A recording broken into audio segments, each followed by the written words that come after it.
Welcome back, everyone, to another edition of Against the Ropes. I'm your host, Rich Quinones. Don't forget to follow me on Twitter at RichQ on Q. A lot of boxing going on once again up and down the East Coast this weekend. We'll switch gears a little bit. We'll talk a little PA boxing. On the line, a very solid fighter. And I'll tell you what, he's a guy that constantly shows heart each and every time he's in the ring. That, of course, is Lightning Harry Joe Yorgey getting set to take on Eric Mitchell. That's going to be at the Crown Plaza in PA this Friday. It's going to be a slated 6-round affair. It'll be the main event. And Harry, first and foremost, we always appreciate a couple moments. And tell us a little bit about this fight. What should we expect for you taking on Mitchell?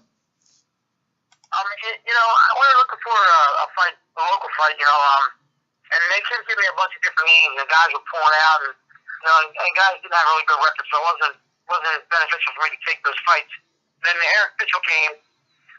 We talked to Eric, and Eric said, "Let's do the fight," and I agreed to it. So it sounds, it looks like it's going to be a great fight. I mean, I think Eric's going to come out and try to prove a lot in this fight. He's trying to get himself back, and for Eric, he's fighting a guy like me who's 28-2.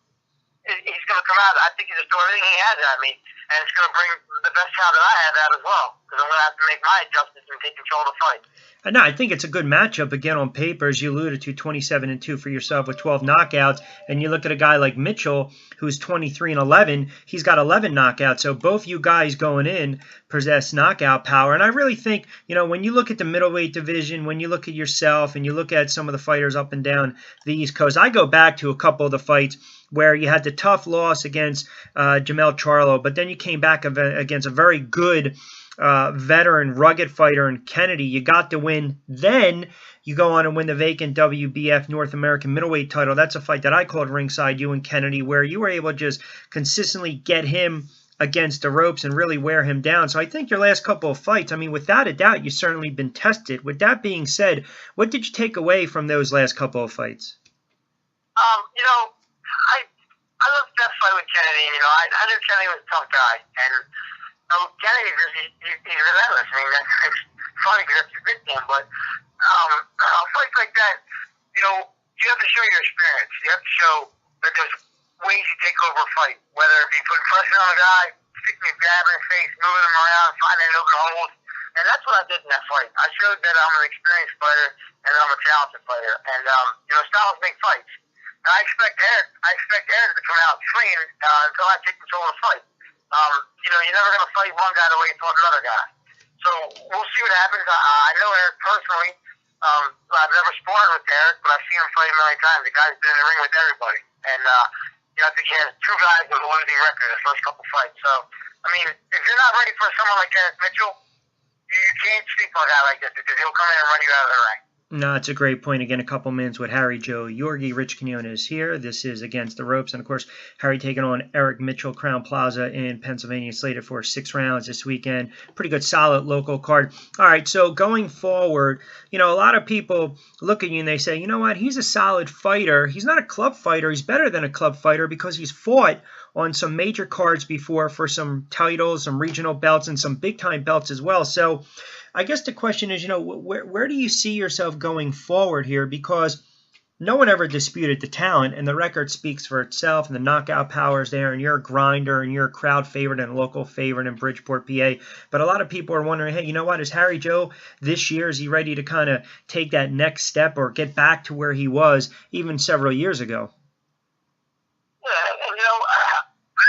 I had some things outside of the ring that I had to take care of, so that's why I haven't fought, since the Kennedy fight.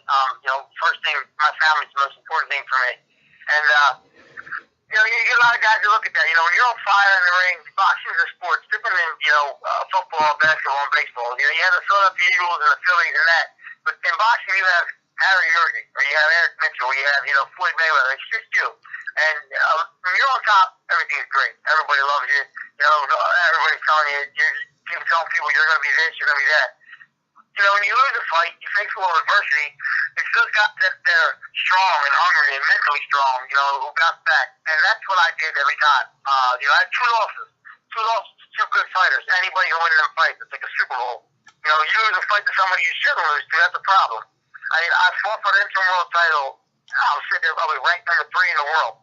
So we know that I can get back there. It's the matter of me winning, and then the promoters and whoever's doing their job put me back in the ranks. That's what we're trying to do now. We just want to get in the ring, get a couple more wins under my belt, and then just be right back to these big fights. And I'm getting calls for them now, so.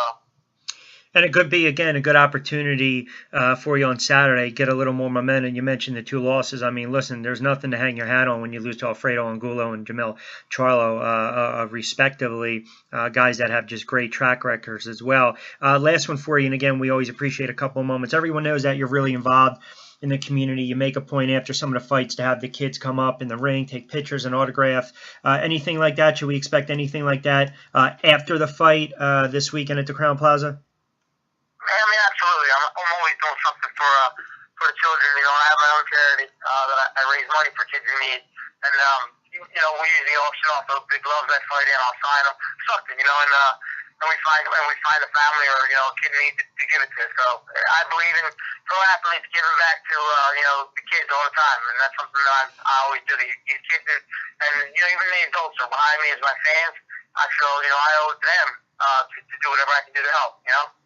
Harry, always appreciate a couple moments. You're real classy and humble. The best of luck Saturday night, and we'll certainly talk along the way. I appreciate it. Thank you very much for having me on.